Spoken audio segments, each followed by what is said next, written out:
Let's go ahead and get started. My name is Margot Myman, and I'm the vice chair of the Bay Area chapter of the Climate Reality Project. And on behalf of the chapter, I'm delighted to welcome you to this evening's event, What's All the Buzz About Regenerative Agriculture? As you'll learn tonight, current agricultural practices in the U.S. produce a significant portion of our country's greenhouse gas emissions, and many of us are only just recently becoming aware of this. So we're really happy tonight to have Peri Caylor expand our understanding of this issue and what we might be able to do about it. As is our practice, we're going to open the evening with a land acknowledgement. With respect, we acknowledge the Ohlone, Miwok, Patwin, and other indigenous peoples whose ancestral lands we currently occupy in the greater San Francisco Bay region. This land acknowledgement helps remind us of how the taking and occupying of indigenous lands and the exploitation of indigenous people and those lands is directly connected to the climate crisis, and how building relationships with and following the leadership of indigenous people here and everywhere is crucial as we seek and build long-term solutions to the global climate crisis. As a matter of fact, one of our upcoming events honors this idea of building relationships. On April 1st, our climate justice team will be hosting an event entitled Cultural Burning and Climate Resilience in Napa and beyond. And in that conversation, Charlie Toledo, who's the executive director of the Susquehanna Intertribal Council in Napa, is going to share some indigenous perspectives on the wildfire season here in California. So it should be a really interesting program. But tonight we're here to talk about agriculture and food. At the end of Peri's presentation, there will be a chance for Q&A.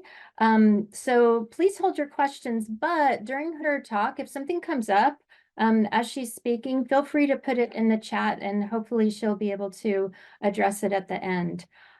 So at this time, I am pleased to introduce our speaker, Peri Caylor.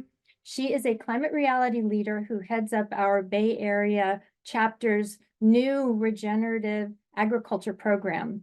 And Peri tells me that she started to lean into climate action a few years ago after 3 different experiences compelled her in that direction. One was listening to an interview with the author of the book, The Uninhabitable Earth, which foreshadowed the world at a tipping point. Another was back on September 9th, 2020, when we all witnessed those haunting orange skies around here in the Bay Area.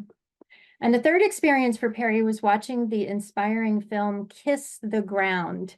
I'll put that in the chat later. It's a really good movie, Kiss the Ground. It's still playing on Netflix. And it, for Peri, unveiled how regenerative agriculture is a solution to many of humanity's most pressing problems. And it was the spark that gave her a sense of agency around climate change. Peri became a climate reality leader at the 2022 training in Las Vegas, and she's a longtime volunteer with a professional background as a writer, an editor, a project manager. She's a wellness enthusiast who has coached clients in nutrition and strength training. She's also the proud mother of 24-year-old twins. Welcome, Peri Caylor. Thank you so much, Margot. Let me go ahead and pull up my slide deck here. Well, hello, everybody. I am so delighted to be here tonight to share a little bit of what I know about regenerative agriculture with you. I know many of you may know quite a bit about it already, but I will share this. I have more. I can answer questions. I really struggled with, wow, where am I going to begin and where am I going to end with this? Because my head is overstuffed at this point from all that I've learned and all that I continue to learn every day. And there have been a lot of updates lately as well. So I was modifying this presentation to the very last minute. So here we go. I mean, I am here tonight because I'm driven by a totally positive vision for a thriving future. And I can see us having greater vitality across all life on the planet and leading rich, meaningful lives without having to live with this climate anxiety and anxiety about our survival. I believe regenerative agriculture can bring a more positive vision for humanity to life. And I have to say, we've given a whole lot of attention to ways we can replace fossil fuels with renewable energy, and that's fantastic. I think we should be using human innovation and technology to build climate fighting tools, but Earth has amazing healing capacities, and we can and need to embrace them as well. Regenerative agriculture is promising for two main reasons. It can transform agriculture from a climate problem, which it is now and a growing problem, to a climate solution. It can draw down carbon, sequestering it in the soil using one of nature's own tools, photosynthesis. Drawdown is critically important because even if we stop emitting carbon into the atmosphere today, we still have to draw down the legacy load of carbon that we've been building since the start of the industrial era. Beyond addressing climate change, regenerative agriculture's adoption and expansion across the world would bring positive change to all life on the planet. So let's get started. Tonight, I'm going to talk about agriculture's growing impact on emissions, the choice we have, and the potential to reverse course. I'll also address the part soil is playing in the process of climate change and regenerative agriculture and how it can build a path toward a brighter future. We'll also talk about driving positive change. So we're going to start with the current climate picture, which is not pretty right now with all the new information that's been coming out. This chart compares our current CO2 level, shown in white text, and the 1950 level, as well as levels in the millennia before the Industrial Revolution. Carbon dioxide emissions continue to hit new highs. Just on February 4th of this year, atmospheric CO2 reached a record, 426.21 parts per million. Compare that with the 1700s when the level was around 220 parts per million. At the same time, you can see the temperatures are rising. Those trapped greenhouse gases keep driving our temperatures up. The 10 hottest years on record have all occurred since 2014, and 23 was the hottest year in the past 144 years. The temperatures last year may also have been the hottest in more than 100,000 years. Finally, this chart shows average daily surface air temperature and anomalies globally from 1940 to March 3rd of this year. If you take a look at the white line in the upper left-hand corner, that depicts 2024. Last month, the world's air temperature averaged about 56 degrees or 1.77 degrees Celsius. Alarmingly, we reached 2 degrees Celsius on 4 days in February. It was the hottest ever February for both ocean and air temperatures. The red line that you see ascending to the right, you can see that on the right, it charts 2023. Last year, we surpassed 1.5 degrees on average for the entire year. Ocean warming in the tropics from El Nino is a contributing factor, but it's still a warning sign that we have to get on the right track to avoid the worst impacts of climate change. So with that big picture in mind, let's look at the relationship that agriculture plays in climate change, starting with emissions. And we'll also talk about the choice that that presents. In the United States, agriculture's share of emissions is nearly 11%. According to the EPA, agricultural emissions will probably stay about the same, but relative to other economic sectors that are pursuing more aggressive emissions goals, they're forecast to increase as a percentage of the pie.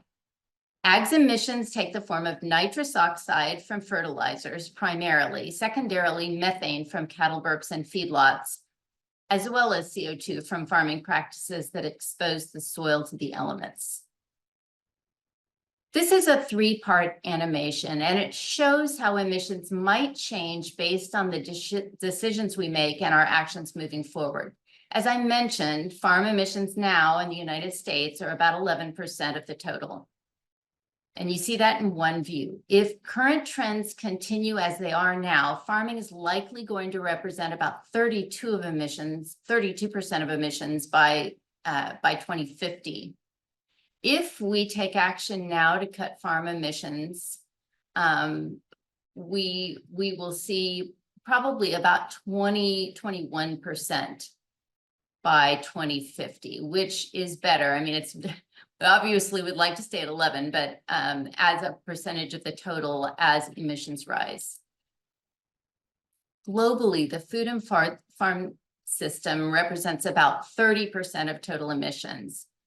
Factors include farming practices, the supply chain, food waste, and land use changes, such as building suburban sprawl over farmland or cutting down forests for additional agricultural land, including cattle ranches.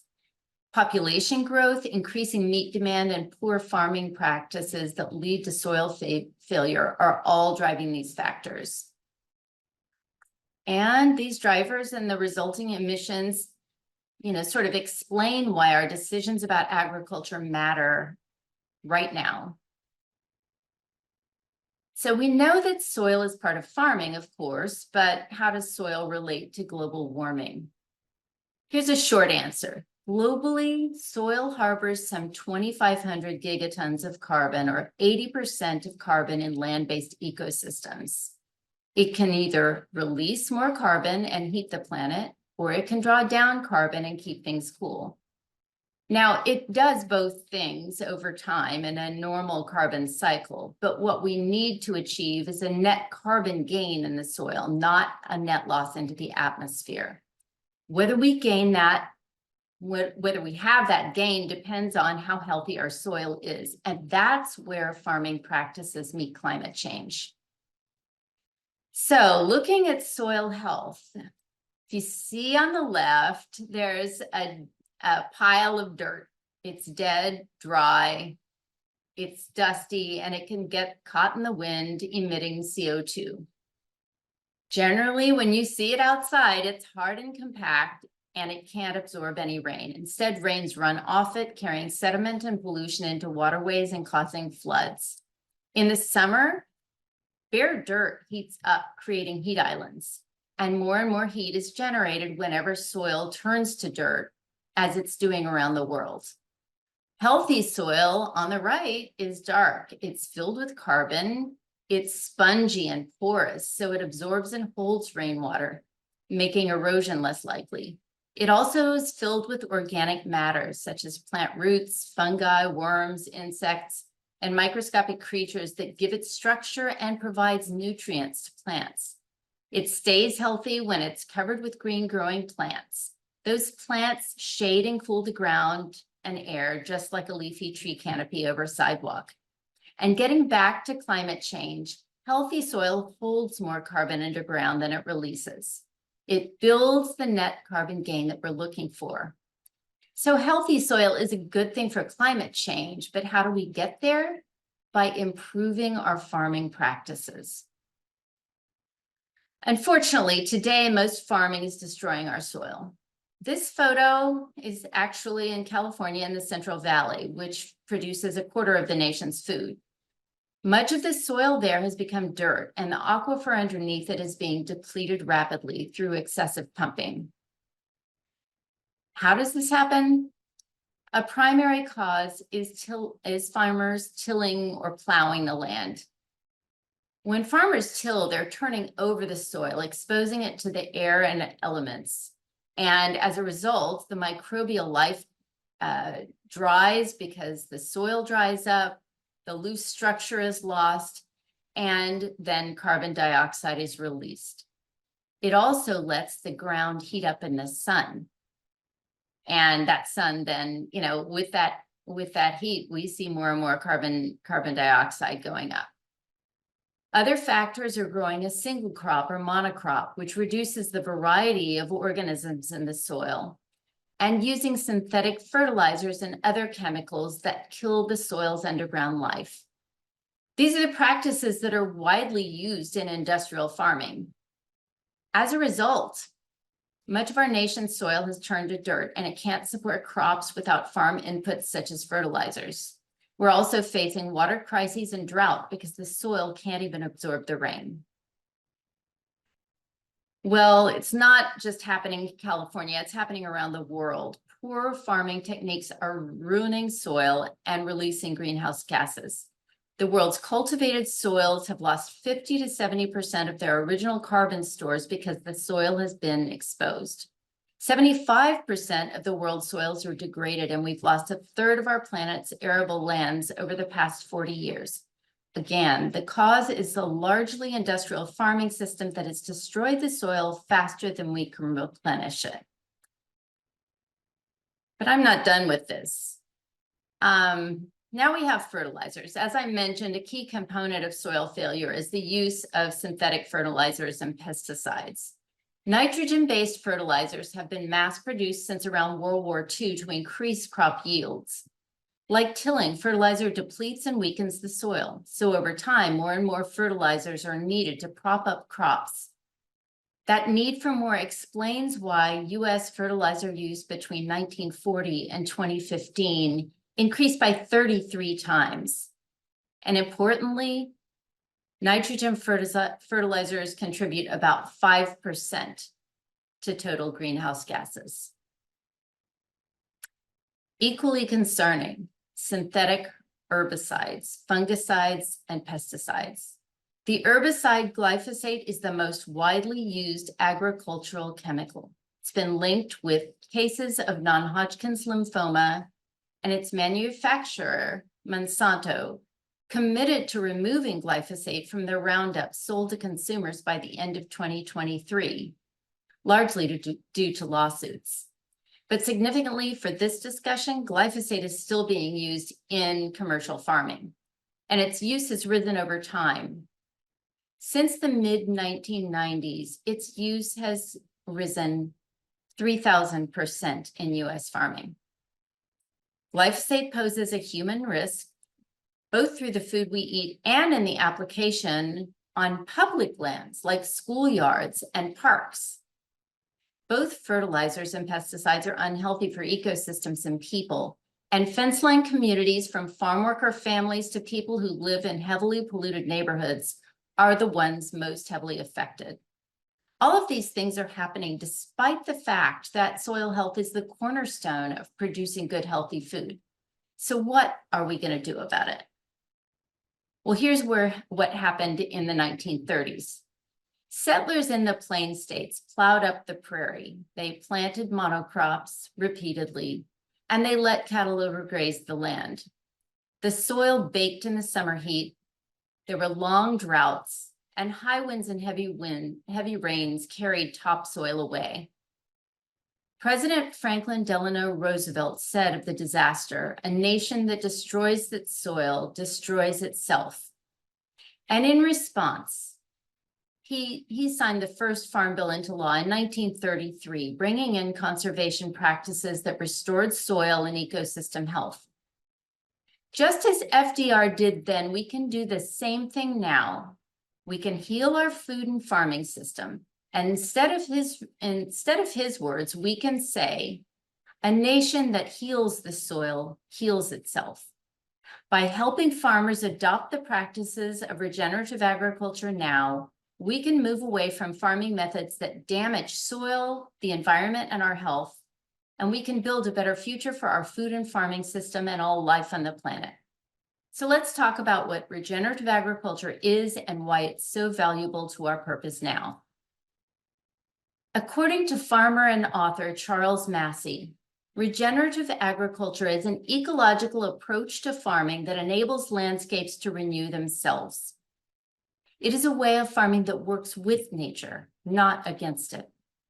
And its impact is a good thing. Regenerative agriculture is like continuous quality improvement for landscapes. Soil health increases even as the land is being farmed. It's the opposite of industrial agriculture, which depletes soil so much that increasing amounts of fertilizers and other chemicals are essential to produce food over time. How does it work?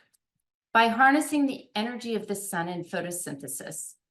Plant leaves draw in carbon dioxide that mixes with water, making a carbon liquid sugar that they pump into the soil through their roots, feeding nutrients to microorganisms. In exchange, the microorganisms provide nutrients to plants that end up as food on our plates. This process also maintains the health and carbon cycling of soils. And the results? It produces net increases in soil carbon, leading to carbon drawdown and sequestration over time. It produces well-structured soils that can absorb and hold moisture, building farmland resilience to floods. It replenishes groundwater supplies by absorbing rain and cleansing it through a natural carbon filter.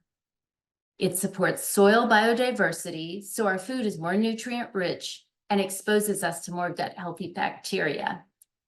And it provides habitat for a wide variety of wildlife, supporting a stronger ecological system overall.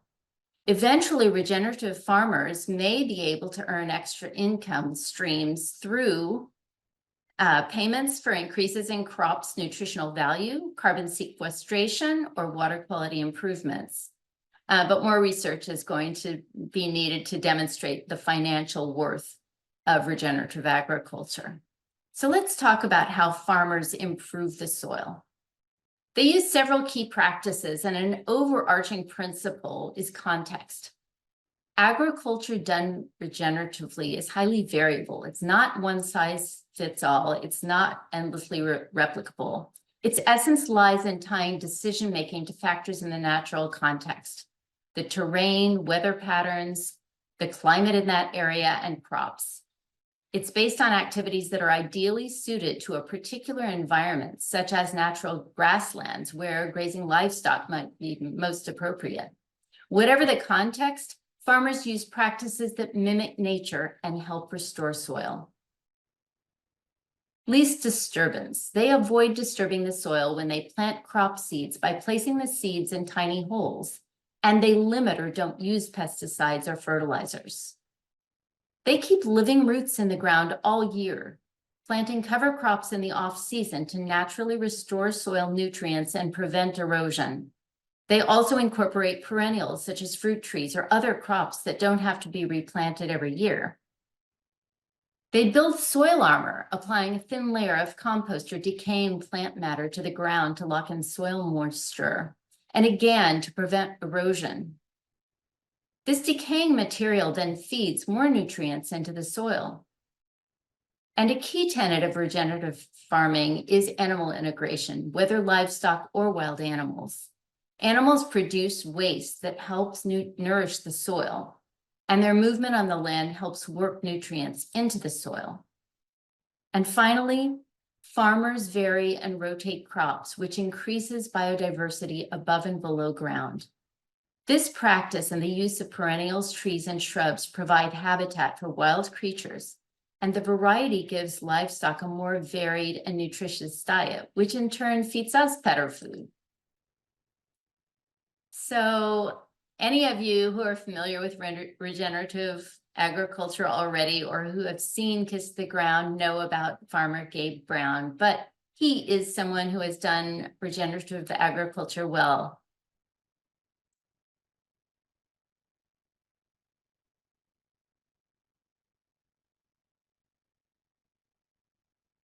Sorry.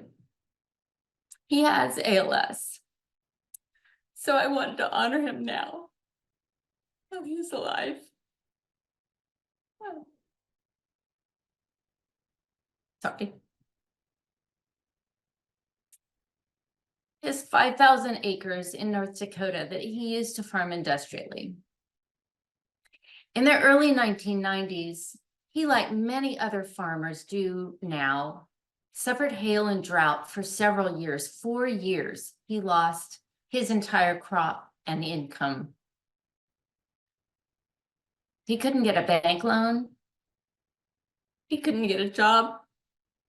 Ultimately got a job in town. And the hail came and the crop he and his wife planted failed again. And then he became very determined. He read about indigenous practices of complementary crops, such as planting corn, bean, and squash together. He read Thomas Jefferson's Farming Diaries. He read about George Washington Carver's use of and research into crop rotations and cover crops. He took actions over several years. It took him about 20 years. He stopped tilling.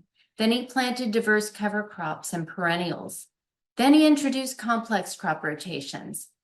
Finally, he went cold turkey on pesticides, and later he did the same thing with fertilizers. And to replace fertilizer, he brought cattle onto his fields and crops. Eventually, his land healed, and he began turning profits year over year. He now grows 20 to 25% more crops than the county average. He boasts that his cattle eat more variety than humans do, 19 species of grass. And he also teaches regenerative agriculture to other farmers. And that's a good thing because farmers are reluctant to make changes that can be costly and put their operations at risk. But they can benefit from learning about regenerative agriculture and the practices and ways that they can succeed in implementing them. He has even helped General Mills start transitioning oat crops to regenerative because parents and consumers, I should say, wanted a healthier cereal for their children. And that's probably a good thing too. But I do want to mention here, while there are going to be big players in this marketplace whose operations are probably going to draw down carbon as well, we really want to avoid giveaways to big agribusiness. Regenerative agriculture can and should support real people like Gabe Brown, who operates small and medium-sized farms and ranches. If the movement scales at an agribusiness level, I think we're just going to see the same story over and over again, and we're going to risk delivering enormous profits to corporations, shutting out and shutting down American farmers and their families. When we support real farmers, the work they do will give back to us and the planet. That's one of the places where we can help. So let's review. Regenerative agriculture is a primary nature-based solution to climate change, but its benefits extend far beyond climate change. It can support our health with nutrient-rich food from chemical-free farming. And across the planet, it can promote biodiversity, supporting wildlife and providing hope for populations under threat. Coming back to our choice, we can either support farming that works with nature or replaces and destroys it, draws down and sequesters carbon, or piles on more greenhouse gases, builds healthier soils or breaks them down, rewards farmers and consumers or funds big food, big ag, and the fossil fuel industry, nourishes people with healthy food or insists that the obese or undernourished or poor need to choose better foods. The choice is ours. If we accept the status quo, there's so much we can lose, from chocolate and coffee to our national and global food security. So let's make the right choice. Here are some ways we can say yes to regenerative agriculture. We can call for food and farm policies favoring regenerative agriculture and help everyday farmers adopt its practices.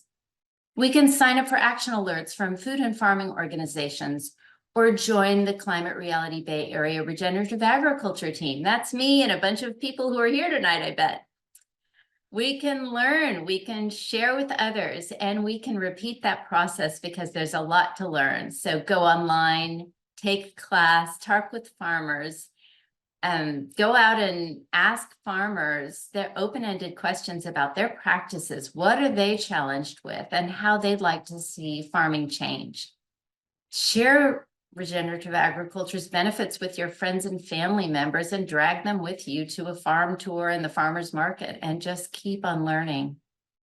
Buy regenerative food and other products to cast a vote with your wallet. Availability is going to grow as consumers build demand. And when you spend your money on regenerative food, you're taking money from industrial food and you're eating healthier.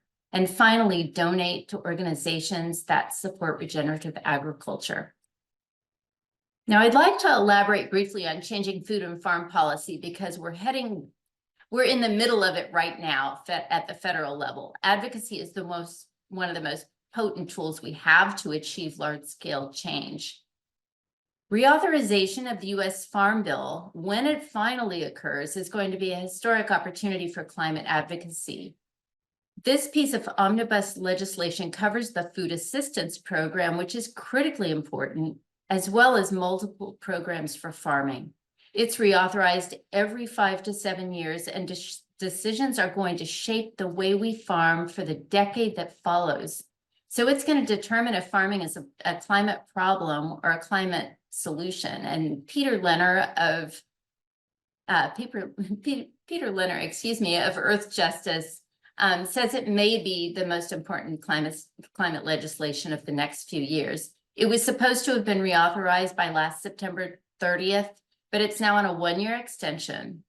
And with the elections coming up, it's really unlikely that we're going to see a bill in 2024, and it may be headed for a multi-year extension. But that doesn't mean we can take our eye off the ball now. We really have to pay attention to it. And in the meantime, I invite you to join Climate Reality in advocating for a farm bill with strong climate provisions that also support regenerative agriculture. Briefly, the CRBA Regenerative Ag Team and Climate Reality's Regenerative Agriculture Coalition are continuing advocacy right now to build momentum for when that bill is finally presented. So before we wrap up, I just wanted to mention that I have made a resource guide for you all. It's pretty extensive, listing ways you can learn more about regenerative ag through movies and books and publications and podcasts, including our own Everyday Climate Champions. It also has some information on buying regeneratively, and I listed some food brands and organizations that you can support. I really hope you are inspired to learn more and embrace your own path in the regenerative movement. The more energy we bring for a healthy food system and farm system that serves people and the planet, the sooner we're going to live that reality. So I'm going to send out that resource guide by email, and let me know if I can help you. I'm happy to do whatever I can to help grow this movement. My email address is pericaylor@gmail.com. And so now we'll go ahead and have some questions. Just that one that jumped out to me, Nora Privatera, and you touched on it. What's the latest info on the impact of cows and the possibility of regenerative grazing? So you talked about that briefly, but wondering if you could mention that a little bit more. Sure. Well, the impact of cows is pretty extensive. You know, there are still rainforests being cut down to accommodate more cattle ranching as the demand worldwide for meat increases with increasing wealth. And I think the shoddy example, we're sitting here in the United States eating so much meat. That said,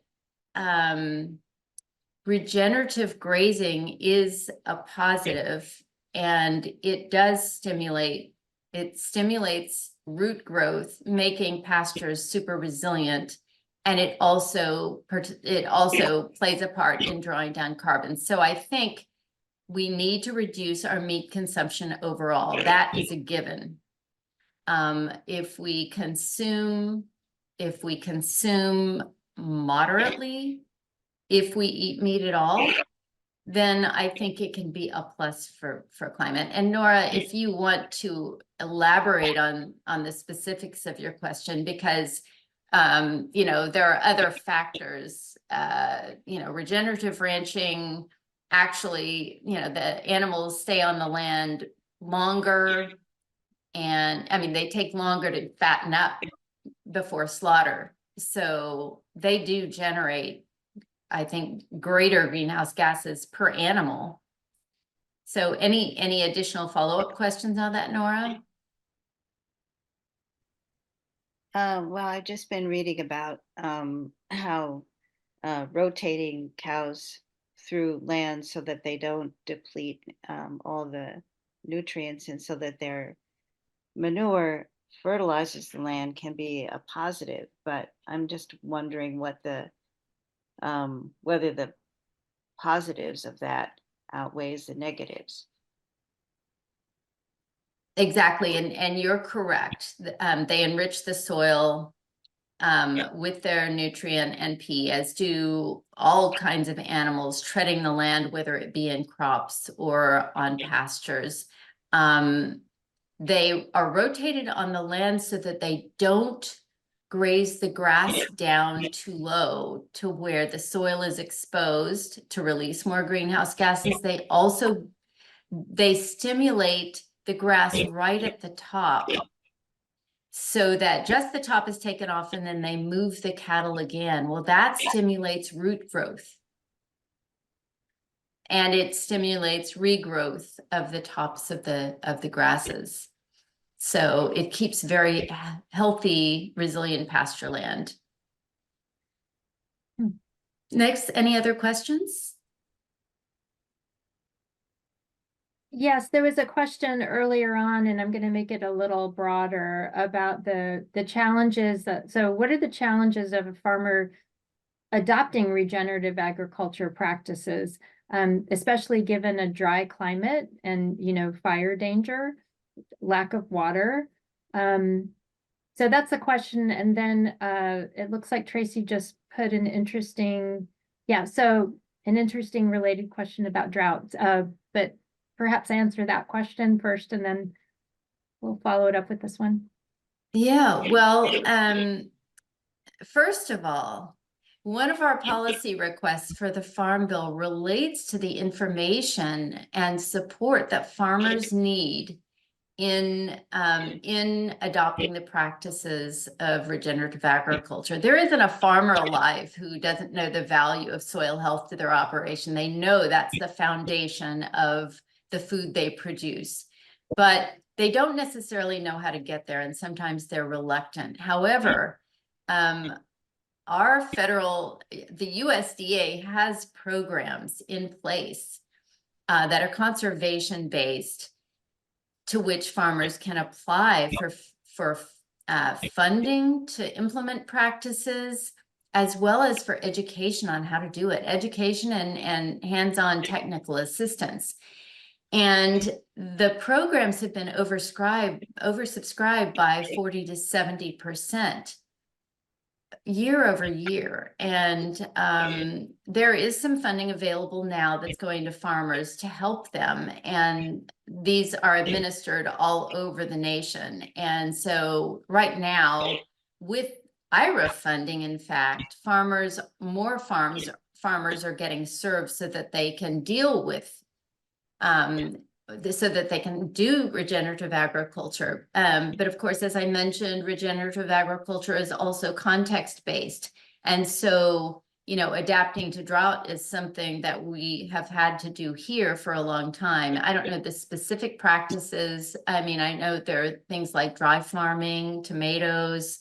I know that there's some experimentation, but keeping soil armor on the ground is one of the things that the farmers are doing, as well as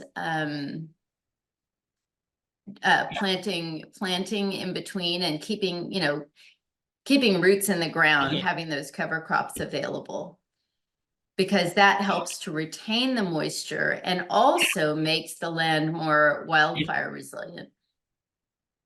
No, I think Brenna had a related question about regenerative agriculture in a dry climate with fire danger, and she had sent me an email. And I think, when you're worried about dry brush around your house in a more urban setting, I'm really not sure the answer to that question, because I think you do have to keep that defensible space around your house.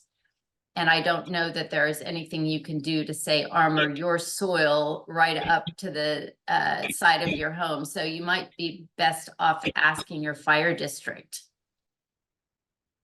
I'd like to invite Tracy to read her question in the chat, because it's very much related to this. And then perhaps, Peri, you might want to go through the questions in the chat to see which ones you... Sure, I'm kind of skimming them. Thank you. Yeah, but let's hear from Tracy. Wrote a really interesting question about a program in Napa. So yeah, we have a program here called Cash for Grass, where the city will pay us like $10 per square foot of lawn that we remove and convert to a drought-resistant garden. So after the presentation, I'm kind of questioning now if that's really a good option. I mean, I know we need to be, prepared to get through a drought, but at the same time, we're removing something that helps us improve our soil health. So which is right and which is wrong? If that's even an option. I am not an expert. And that is something that would take more research. But as we know, there is embodied carbon in the soil. And when the soil stays undisturbed with a lawn in it, I am guessing, literally, I would assume that the soil holds the carbon because the grass is there and the roots are in the ground. Right. And it's covered unless you mow it so, unless it's so sparse that the soil is exposed. So I don't know the answer to that question. And it's something that you might consult master gardeners about. I don't know. I think they might have more information. I would contact the people who can provide you with that research. Thank you.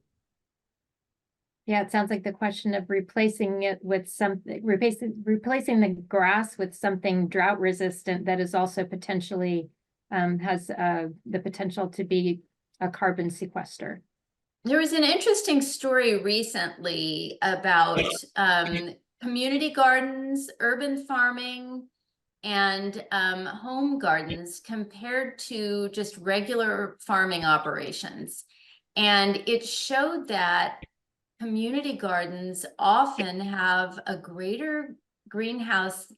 They release more greenhouse gases, and they're problematic in that regard because ground is cleared in order to make way for the garden, and also new equipment is often brought in to build the gardens. So there's a lot of embodied carbon that goes away in that process.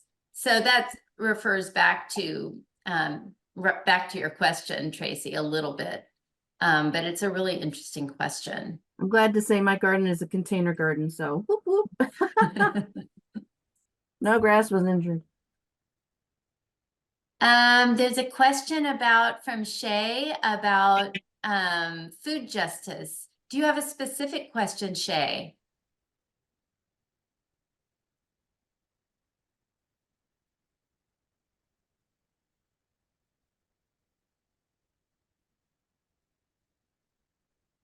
Shay might have left the meeting.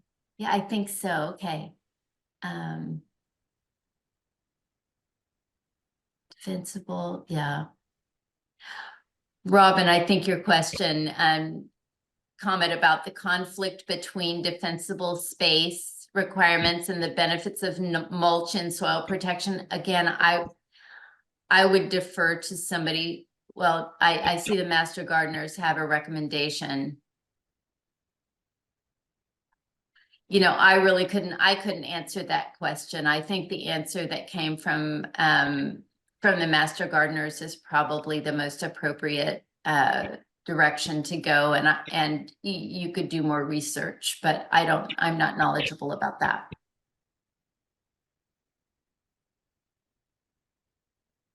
And you make a good point about grass being a very high water consumer.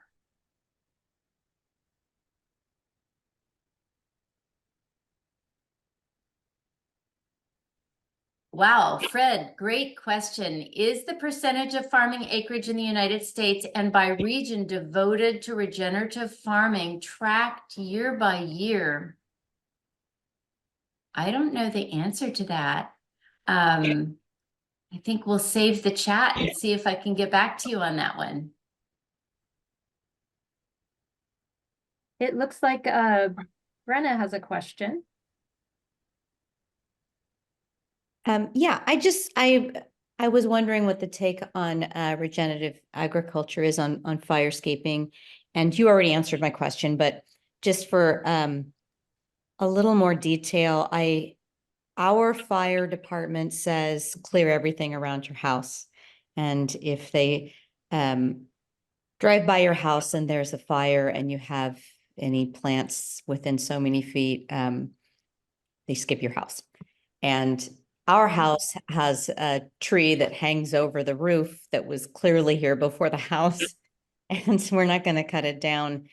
So my husband, who's an engineer, put a sprinkler system on our roof instead so that we don't have to worry about that.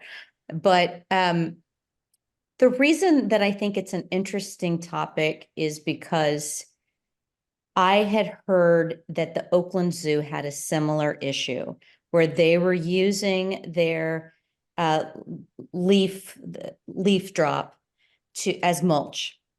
And their fire department said you have to clear that. And they went to the state and said, we have a drought and the leaf mulch retains the moisture. But so there was this debate. And I feel like even among really even among experts, I feel like that is still sort of a bit of a contentious issue. There's an argument for doing it both ways. And my personal opinion is if you're outside and you're watching what's going on and you're not just like doing it one way or another and ignoring it, you're paying attention, then you probably know what's going on with your soil. For us, we had a lot of needles dropping under a redwood.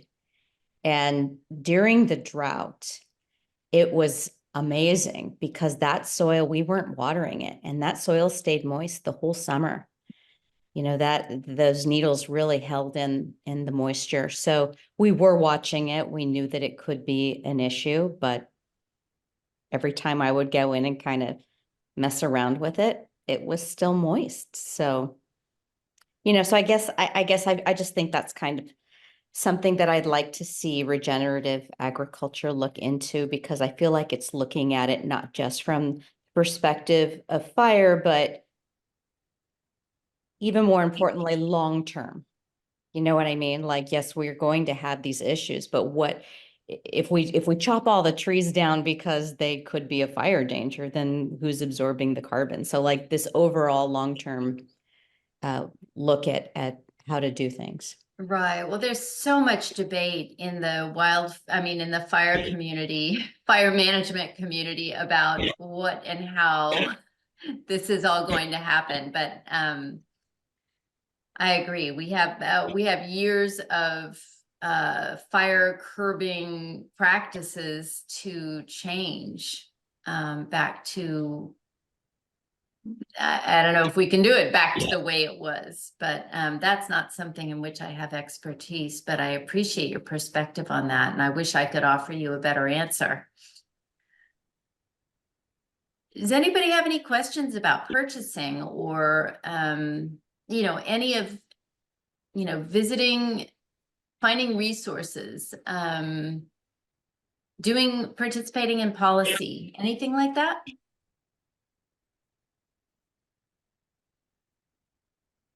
I don't think I would be prepared for that until after my climate reality leadership training.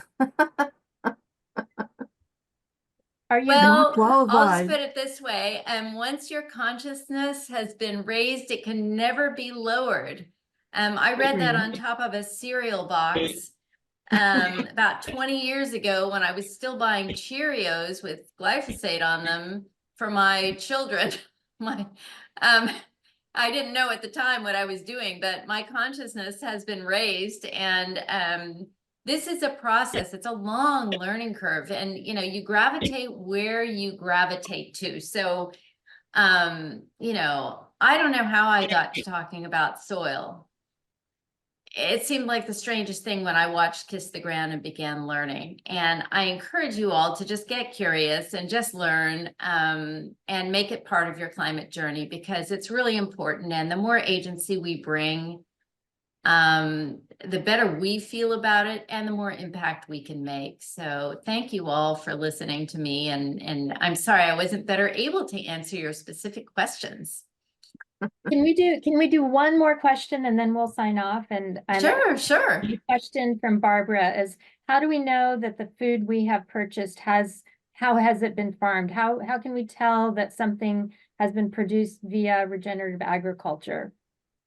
It's harder to tell with fruits and vegetables. You have to really know the farmer you're buying from. So if you go to a farmer's market, you can talk to them. You can just ask them open-ended questions about the practices they use, and you can talk to them about any of the practices that I mentioned. But I think sometimes it's easier if you just say, what practices are you using to protect your soil and to make sure that your soil is healthy?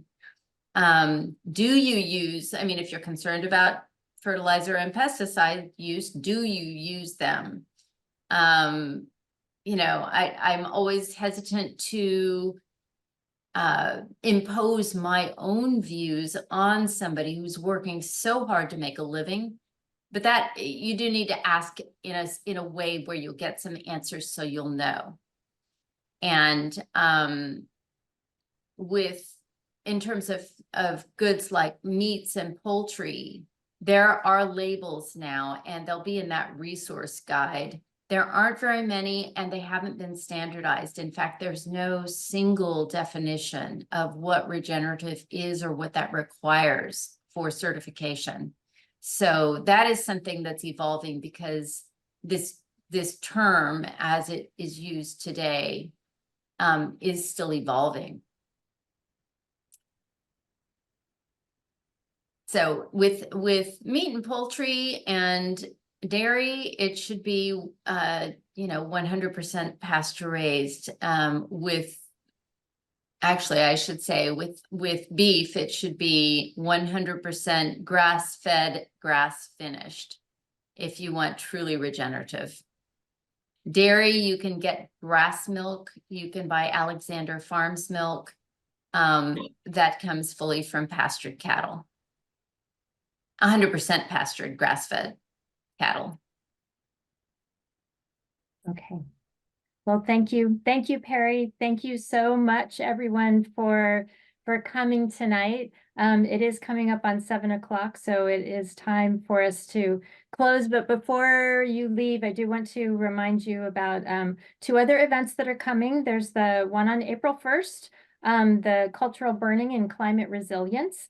And there's also an interesting program on Wednesday, May 8th. We are going to be hosting Jeff Mann, who's a Bay Area orthopedic surgeon, and he's going to be discussing health solutions on the climate crisis. So, of course, you can find more information about those on our website on the events calendar. Also, just a reminder that we've got a YouTube calendar or a YouTube channel with almost all of our past events that we've had. It's a great resource.